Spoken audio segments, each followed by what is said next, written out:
Hello and welcome to Dangerous Ideas. I'm leecamp. I have an awesome special episode for you today.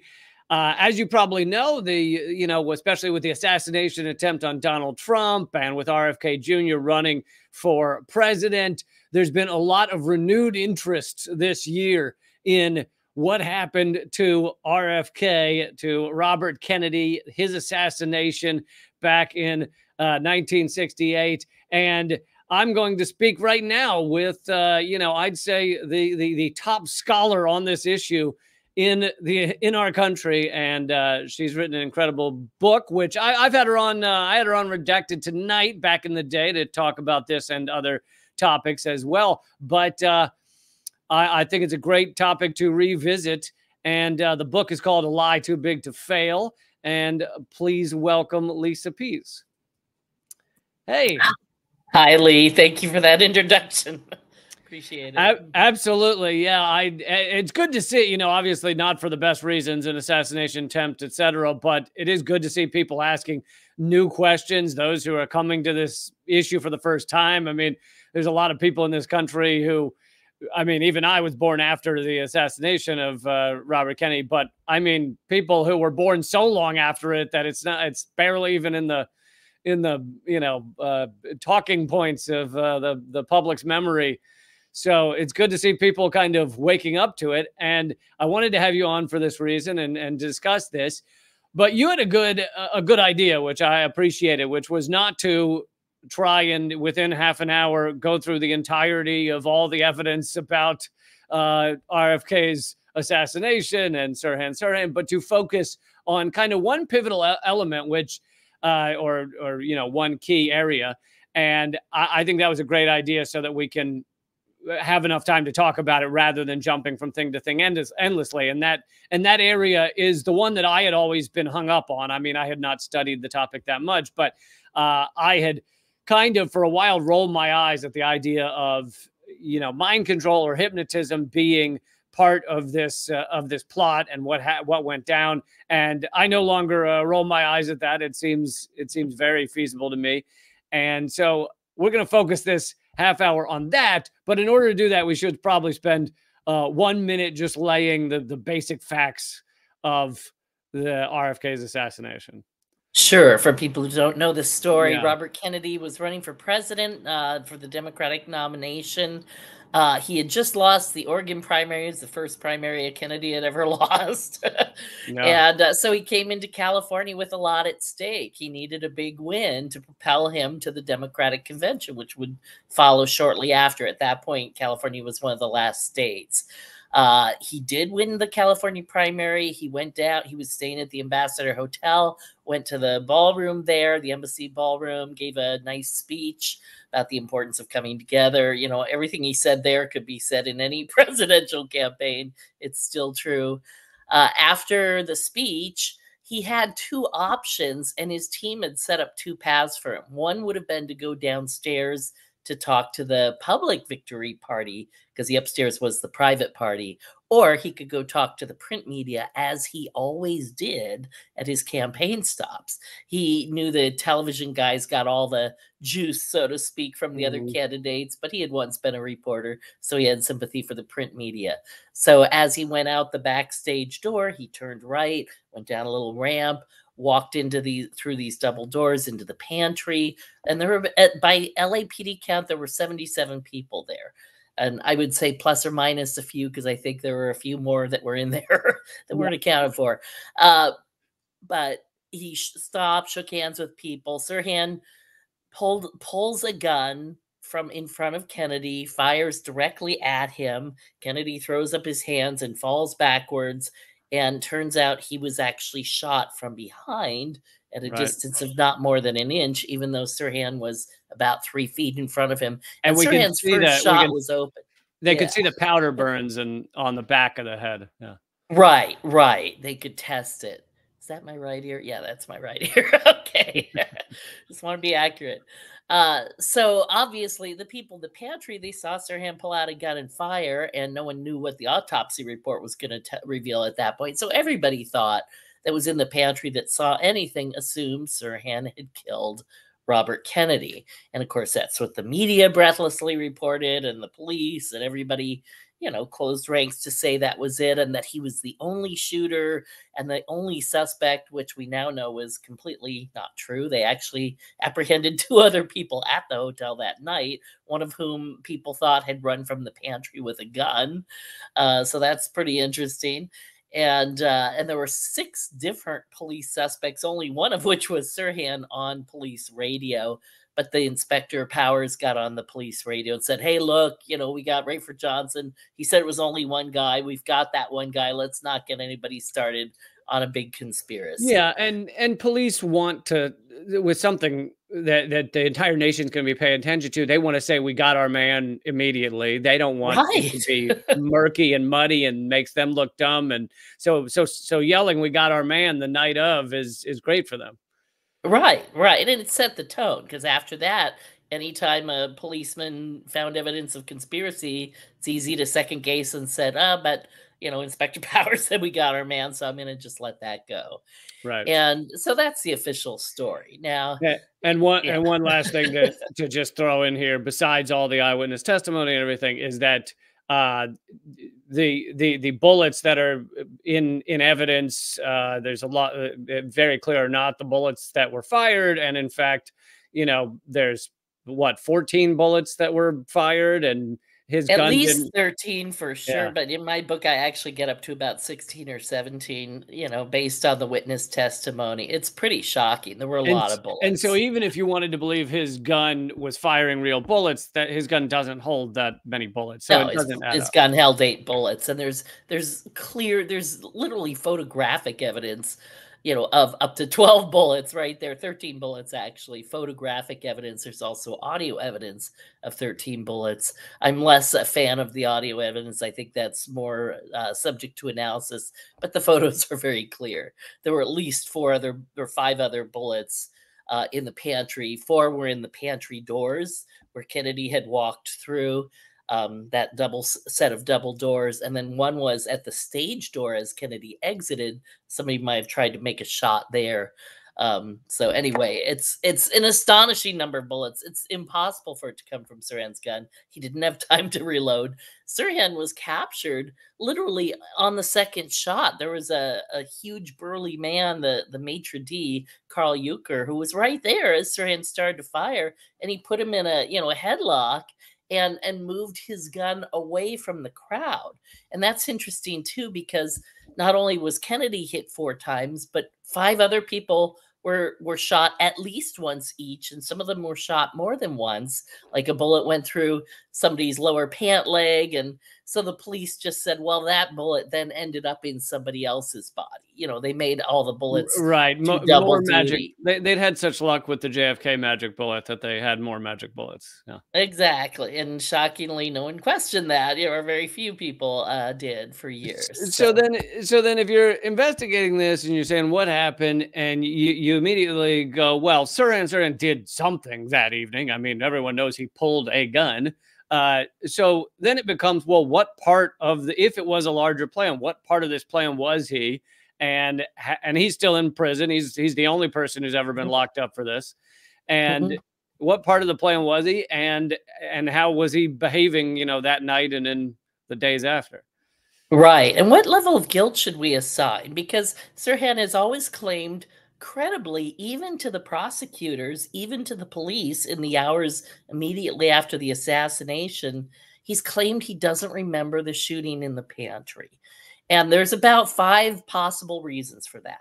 1, he's lying. Okay. Right. That's the obvious thing that people think. But if he's lying, he's been in jail his entire life. Why lie at this point? Plus, his attorney said, if you say that, no one's going to believe you. You'll never get paroled. Why would you maintain that lie? It'd be easier to say, well, I did shoot and I remember, and now I can be released on parole. Because other people, Right. Dan White killed 2 politicians in San Francisco, and he was paroled 5 years later. I mean, it's like, how is that not what happened, to Sirhan? Anyway, 5 years I think might have been a little too soon for A little light, anybody. yeah. And Dan White ended up committing suicide. Maybe people knew that's what he would Well, do. That's he an was the one who interesting was case. He was the one Yeah. who was high on Twinkies, right? Yeah, supposedly. Yeah, Yeah. exactly. So The Twinkie defense, yes. Um, Anyway, so either if he's lying, he fooled everybody because the prosecution didn't think he was lying, his defense attorneys didn't think he was lying, and the police who interviewed him didn't think he was lying. And they said that. They said he really seems not to remember, and he's very honest on the things he does remember. so So when he so if says you he move doesn't beyond remember, we believe him. right, Yeah. so if you move beyond "I don't remember," what are the other reasons he could have? Right. So other reasons, brain damage. Well, he was examined by a physician. There was no physical brain damage. Another could be drugs or alcohol, and drugs it's harder to test for, so I'm not going to rule that out entirely. But with alcohol, we've all seen a drug person in our life.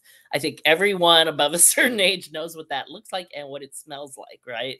And the bleary eyes and the red, cheeks and the alcoholic breath. Not one person ever described Sirhan as drunk. And yet his attorneys did try to plead that and said, well, he had 4 Tom Collinses. That's why he can't remember. Well, that's a convenient excuse, but that doesn't cover it either. So then it's like, was there some psychological reason he couldn't remember? No one could find any evidence of like a psychological trigger in that sense. And so the fifth thing is really hypnosis, because a loss of memory, amnesia, is super common after people have been hypnotized. And one of the strong clues of hypnosis is the fact that his pupils were dilated. And they even, revealed that in the court and got the guy to say that. And it's one of the signs you can't fake. You can't pretend to Right. be hypnotized. You can't make your eyes dilate by And themselves. another thing that's striking in your book is you must go through about 5 different eyewitnesses, many of them who said, he's the guy, he did it, these are cops, etc. But they all mention how calm he was, how kind of out of it in another realm he was. One of Right. them said he Enormously seemed peaceful. yeah, Yes. one of them said he seemed no more nervous than someone getting a parking ticket. Right. So there seems to be a coalescing of eyewitnesses saying this guy was in some sort of trance state. Now, you could argue Right. drugs, but that goes against some of the other evidence. But there's very few Right. things that would put someone in In a type of trance that type of behavior. Yeah. Yeah, and obviously, the more you get into the story, the more it fits all the evidence because he was firing blanks. Why would you have a conspirator in a plot to kill Kennedy firing blanks? Well, if he's in a hypnotic state, you really don't want him firing bullets because people under hypnosis, something might trigger them or somebody might say a stray thing that happened to be part of his hypnotic programming. You would definitely not want that guy to Well, be he could, firing yeah, actual bullets, he could especially easily end right. up shooting the actual assassins or something. Um, Exactly, because the actual so assassin was very close to Kennedy, so if Sirhan's firing in that direction with real bullets, he could kill the real assassin before he gets the job done. So that wouldn't make right, sense right. either. So, Yeah. to talk about hypnosis in a broader sense, Yeah. part of the reason that before I'd read your book, I thought that was not a good explanation for what had happened to him was because I'm the son of a psychoanalyst, and he's Uh-huh. never I don't think he's ever done hypnosis, but he learned about it and knew a lot about it. And one of the things that he had told me about, and that he was educated in medical school about, is yes, you can get a lot from hypnosis, but you cannot get anyone to do something they wouldn't want to do when they're conscious, when they're outside of a hypnotic state.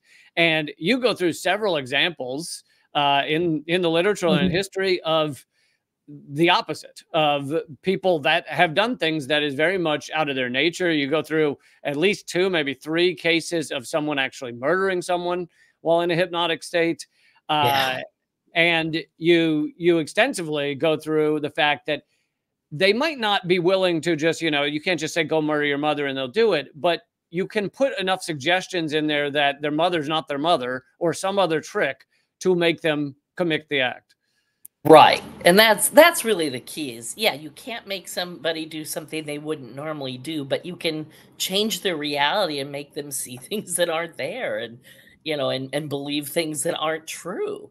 And I had a personal experience of that, which I've talked about before. I'll just keep it short. But I was at a hypnosis show, and the woman I went there early, and I ended up sitting next to somebody who went on stage. So I got to see her for 20 minutes before she was hypnotized. Perfectly nice, normal, next door neighbor type, chatty. You know, we had a nice conversation. And then she volunteered to go up on stage, and she was hypnotized, and the hypnotist handed her some play money and said it was a big check that she had won, and she got all excited and jumped around, and as you would expect, and that was it. And I was hoping I would see her after the show, but I really wanted to catch the hypnotist, and I ran over to him and started talking about the Sirhan case, and he got visibly nervous. When he's a young guy, couldn't have been involved, but the fact that he knew exactly what I was about to ask and didn't want to answer it, and literally picked up his stuff and almost ran out of the area, I thought was really interesting.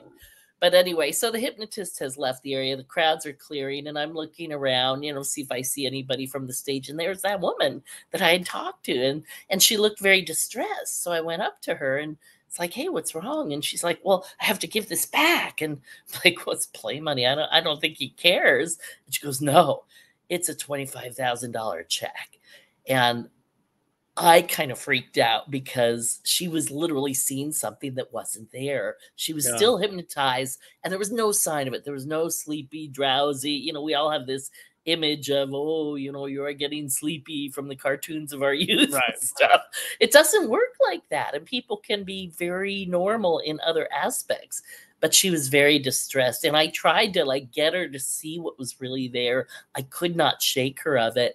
And I worried that if I tried any harder, she might do something violent to keep that check, if I tried to rip it up or something, I don't know what she would have done. Yeah. She wanted to give that back. And so anyway, it's super powerful. Yeah. And I had my own experience with this when I was a young comedian just starting out. I was doing the MC job of a comedy show, and the hypnotist was a headliner. And, my parents are in the audience because this is one of my earlier stand-up gigs that I ever did. And to my horror, my mom volunteers to be one of the people on the stage to be hypnotized. Oh, wow. Now, it was so clear during the show for, I think, anyone who knew my mom, that she was not hypnotized. She was just playing along, and she's smiling, and kind of, while a couple of the other people look like they're in chant state, she's looking around, and so it was just evident she was having a good time. Now, that's some of the people in those shows. They just think, "Oh, it's funny, I'll do it." But on that same show was the bouncer of the club had volunteered. The bouncer of this club, which I worked at many times, was a very not bright 25-year-old who, was 6'4" or something. Very tough guy, prided himself in being tough, but not a bright guy. Dumb as rocks. And he goes up there, and the guy hypnotizes him, seems very legitimate. He seems very out of it. And then has him go through the act of he thinks he's pregnant, and he's going to give birth. And this guy is dead serious about this. There is no smiling. And he gives birth to the baby. And I think it gives him maybe a stuffed animal to hold, and he thinks it's a baby. And this big, dumb animal who very much pride himself on being a tough guy is just in tears over the baby he's holding. And it was just very evident that no matter how much this guy might have wanted to play along, there was no way he was going to play along with being a woman and giving birth if he weren't legitimately hypnotized. And so it is a very legitimate thing. But as you mentioned in your book, there's about 20% of the population that can be deeply hypnotized. Right. They can be that hypnotized. Yeah. And 20% can't be hypnotized at all. They're just, and it's funny because you would think the more intelligent you are, the less susceptible you are. And it's often the reverse. The more intelligent you are, the more susceptible you are to subtle hypnosis, because you think you're smart enough to see it coming. And you can't. If somebody's really good at what they do, you won't see it coming. And in fact, we're all hypnotized daily by the media and by the advertisers. They spend a ton of money figuring out which colors will trigger you to buy something. What price point? Why does everything priced at 0.99 because psychologically that feels better than 0.00, even though Yeah. it's only a penny different, but people feel they're getting a deal. It's under $17, it's $16.99, Yeah. so Subtle we're forms of all, manipulation. yeah. Yeah. Yeah. And of course, we could go on and on about the mainstream media and the way they program us daily, but not to distract too much. But let's talk about the case that I thought that was stunning was one from like 1923 back in Srebrenica, Yugoslavia or Serbia. I forget which it was at that time, but it was a cop who volunteered to go on stage for Hypnosis Act, and the hypnosis brought up this cop and gave him a block of wood and said, I want you to shoot up the audience with it. And he's like, boom, boom, boom, boom, boom. And of course, nothing happened because it was a block of wood. And the cop felt like he hadn't fulfilled his command, the hypnotic command. And he was getting more and more frustrated because he wasn't able to get any bullets out of this block of wood. So he pulled out his real gun and fired into the audience. He killed 3 people. You can look this up. This really happened. Right. And it took them hours to kind of get the cop back out of hypnosis to the point where he understood what he had done. And he literally went mad, and they ended up having to put him in an insane asylum because his whole life had been about protecting people. Right. And now through this stupid little, hypnosis act, he was responsible for the murder of 3 people. He was horrified.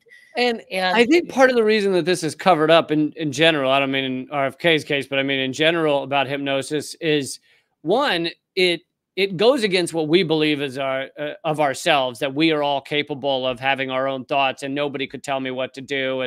And so Right. it's upsetting to believe that this ability exists out there to do this to people. Scary.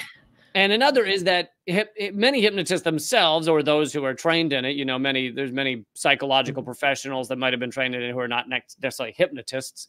They don't want the truth out there either, because it would suddenly turn this into almost a deadly weapon or a weapon for sexual assault and those kind of things. And so they don't want this kind of really widely talked about, that anything can be done with hypnosis, at least on a certain percentage of the population.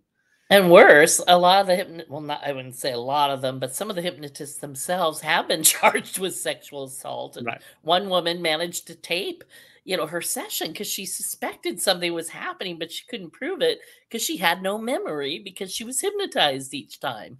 And so she finally took in a tape and figured out what was happening and sued him. And there are numerous cases of that. Again, if you just go to newspapers and you Google hypnosis, you'll be shocked how many lawsuits, are related to that. And in the CIA's own documentation, which you can go to CIA.gov and search their reading room for hypnosis, and you'll see all kinds of interesting conversations and documents going way back to the 40s and 50s, where they were literally. This is what I wanted to get to next. Is something that's completely undeniable, no matter how much you may want to argue against this. Is the CIA has had mind control programs, extensive mind control programs, and a portion of that was working on hypnosis. Yes, and a large portion of that was trying to find a way to get people to do things they wouldn't normally do. Because if you can get, somebody under hypnosis to commit assassination, for example, how great would that be for the agency? Because they couldn't remember, they wouldn't understand what had happened to them. They become, just incredible weapons. Now they call them super agents, super spies. That was their goal, to prepare somebody through hypnosis to do incredible feats. The other thing is you can be stronger under hypnosis than you are normally. And so again, it's like you could be programmed not to feel pain, even if you're shot. Right. There was a story I wrote about in an article, I don't think it's in my book, but of an assassin who kept firing at an event even after he had been shot. And the hypnotist who was writing about it said that's clear evidence of hypnosis because no normal person could withstand that pain and keep going. But a super spy in that sense Well, could. and this is, so to bring it back to Sirhan, this is one of the things that eyewitnesses also said, is that when they tackled him with a gun, he had super strength. Right? Yeah, he's 5'4". He's a small guy. He was hoping to be a jockey. I mean, think of how small those jockey characters are. And he was light. I mean, he wasn't like big and bulky or anything.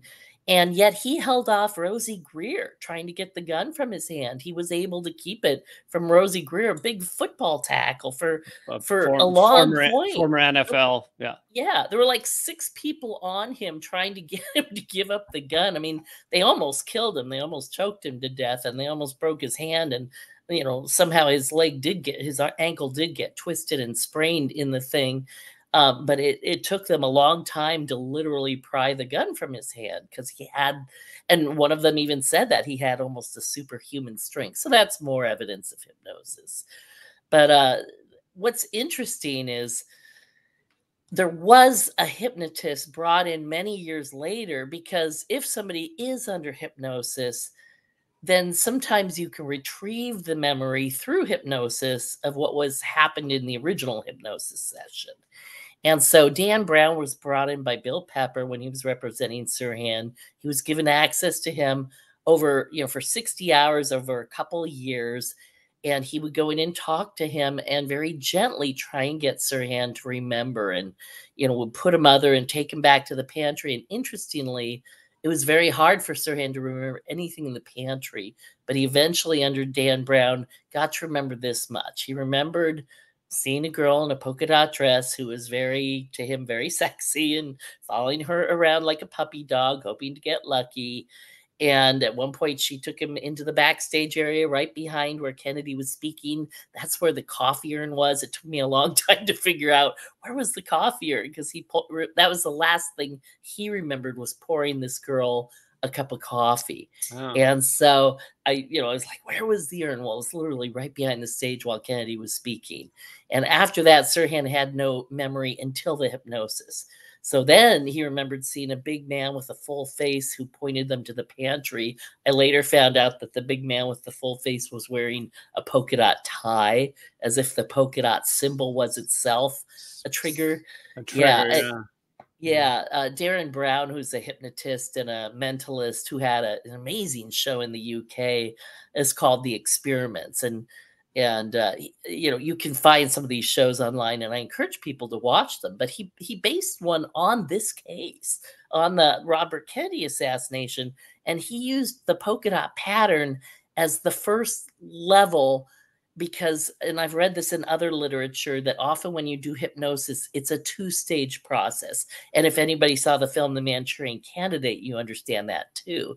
The first clue was, why don't you pass the time by playing a deck of, by playing solitaire? And then when he gets to the Queen of Diamonds, he's in that state of readiness. And the next command the guy tells him is what he does. And at one point he gets to that card where he says, why don't you go jump in a lake? And he literally goes and jumps in a lake. And people think that's fiction. And it's like, no, that's actually, that was written by people who had direct knowledge of the CIA's mind control programs. Well, and in this show, you just referenced The Experiments. They set up something where an audience member is hypnotized into shooting Stephen Fry, and that's it. Actor. So the polka dot was the pattern that brought him into his state of readiness.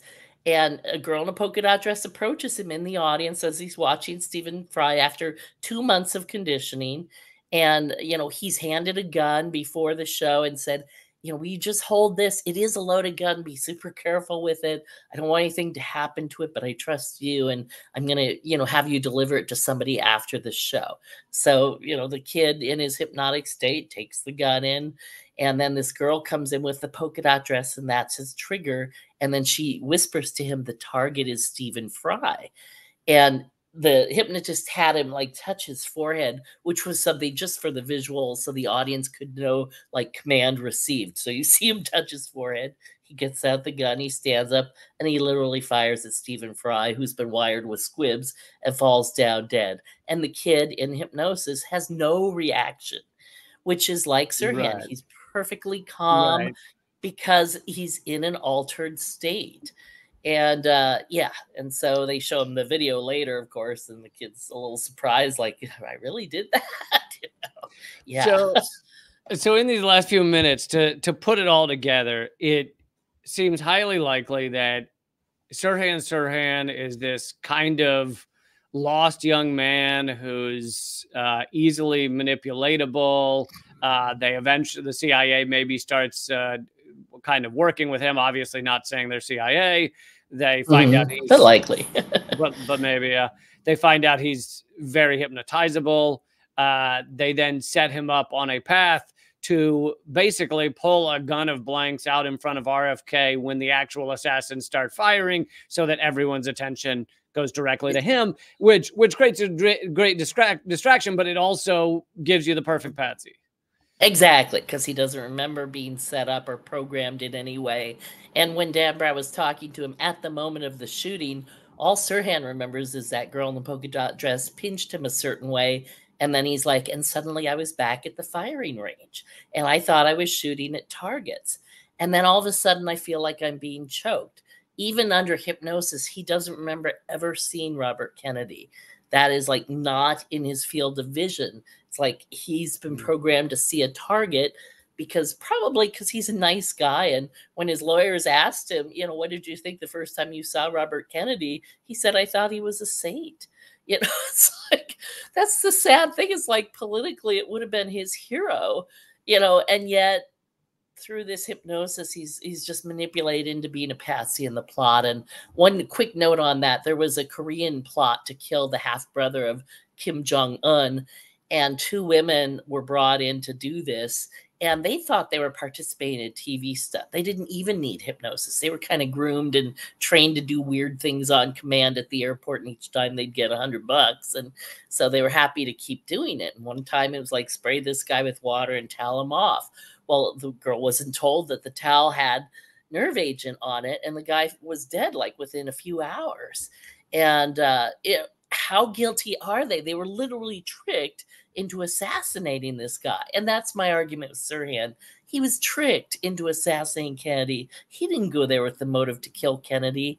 And, you know, there's writings in his journal that say Kennedy must die, Kennedy must die, which, first of all, the police couldn't really match to Sirhan's handwriting. So I don't even know if he did write that or if somebody was setting him up. And but if he did, it's an easy thing to do with hypnosis, right? Yeah. What's interesting, though, is in there's the date May 25th, and on that date, there was a report out of Israel that Robert Kennedy had been shot at a rally.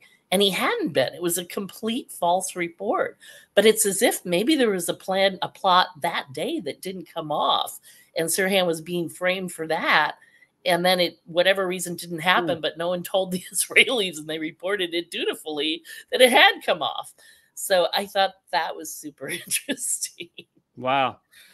Yeah. Okay. Well, I think we got to a lot in this brief half hour. It is obviously a dense subject. I highly recommend everybody. Let's see, where is it? Everybody check out your book, A Lie Too Big to Fail. You know, great work on this, Lisa, and it's always a pleasure to talk to you.